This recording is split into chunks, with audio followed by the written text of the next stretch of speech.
कल जन्माष्टमी है, मतलब कृष्णा का जन्मदिन। कृष्णा हम सबके फेवरेट है। जो कृष्ण प्रेमी हैं उनके लिए तो ये बहुत ही बड़ा महोत्सव है। मेरी मम्मी तो बेसब्री से अपने लड्डू गोपाल के जन्मदिन का वेट करती है। हमारे घर में भी जन्माष्टमी बहुत ही धूमधाम से मनाया जाता है।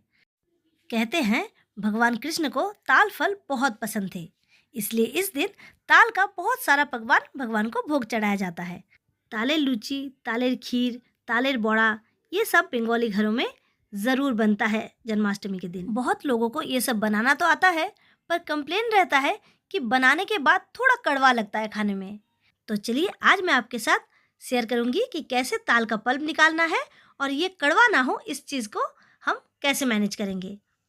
तो देखिए मैंने यहाँ ताल ले लिया है और उसे ना इस तरह से ऊपर का जो ढक्कन है उसे हटा के थोड़ा थोड़ा करके पोर्शन हम हाथ से लेके छुड़ाएंगे। कभी कभी ना ताल में इस तरह से किसी किसी जगह में बहुत हार्ड रहता है, वो हाथ से उठता नहीं है। इस टाइम पे आप किसी भी नाइफ से इसे काट दें। इस तरह से आप हल्का सा काटेंगे तो वो आसानी से फिर निकल आएगा। ताल पका है या नहीं ये चेक करने के लिए आप हमेशा ताल के नीचे का पोर्शन देखिए। अगर वो हाथों से प्रेस करने में थोड़ा सा दब रहा है, नरम लग रहा है, मतलब ताल पका हुआ होगा। और अगर अच्छे से ना दब रहा हो तो समझ लीजिए कि ये ताल अभी खाने लायक नहीं है। चलिए ताल को मैंने अच्छे से छील लिया है और उसे मैंने 2 पोर्शन में डिवाइड किया है, क्योंकि इसमें 2 बीज है। अगर 3 बीज होता तो ये 3 पोर्शन में डिवाइड हो जाता। अब हम क्या करेंगे, इसे ना थोड़ा सा पानी का छींटा लगा के थोड़ी देर के लिए भीगने रख देंगे। इससे जो हमारा ताल है वो थोड़ा सा सॉफ्ट हो जाएगा और पल्प निकालने में बहुत ही आसानी रहेगा।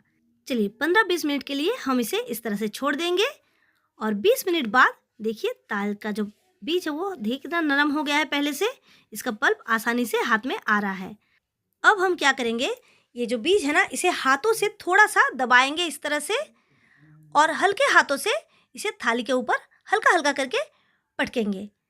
इससे जो इसका फाइबर है वो थोड़ा सा लूजन अप होगा और जो पल्प है ना वो आसानी से निकल आएगा। आपको बहुत ज़्यादा जोर लगाने की ज़रूरत नहीं पड़ेगी। लगभग 2 से 3 मिनट तक इस तरह से पटकने से ये अच्छे से लूज़ हो जाता है। देखिए ये लूज़ हो गया है। अब हम इसका पल्प निकालेंगे। चलिए साइड में एक छोटा कटोरी में हम पानी ले लेंगे और इस तरह का स्ट्रेनर अगर आपके पास हो तो आप इसका यूज़ कर सकते हैं, या फिर ग्रेटर में भी आप अच्छे से पल्प निकाल सकते हैं। पर हमारे घर में ना हर साल इसी में से पल्प निकालते हैं। ये सेव भुजिया बनाने वाला जो झारा होता है वो है और इससे बहुत ही जल्दी बहुत आसानी से पल्प निकल आता है। हमारे घर में सालों से यही यूज़ होता आ रहा है, तो आज तो मैं इसका यूज़ कर रही हूँ। अगर आपके पास बैम्बू का बास्केट हो तो आप उसका यूज़ कर ले, उससे भी बहुत आसानी से पल्प निकल आता है।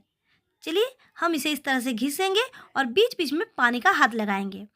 देखिए कितनी जल्दी कितनी आसानी से ये पल्प निकल आ रहा है। मैंने बस 1 ही मिनट होगा इसको घिसना शुरू किया है और इतने में पल्प निकल रहा है।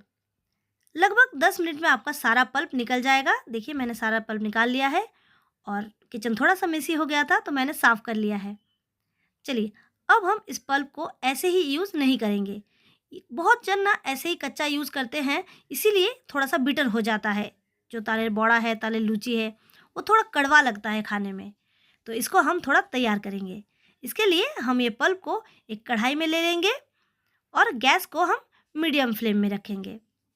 मीडियम फ्लेम में हम इस पल्प को थोड़ी देर के लिए चलाएंगे, 1-2 मिनट।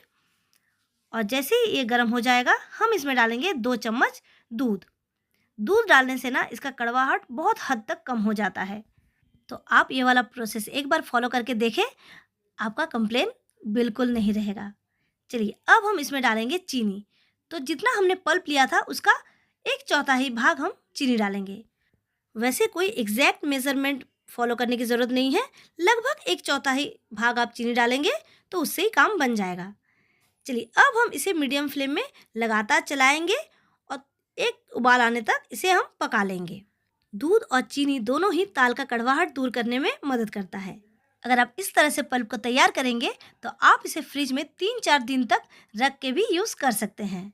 तो इस जन्माष्टमी आप इस प्रोसेस को ज़रूर फॉलो करें और कान्हा का जन्मदिन बहुत ही धूमधाम से मनाइए। जय श्री कृष्णा।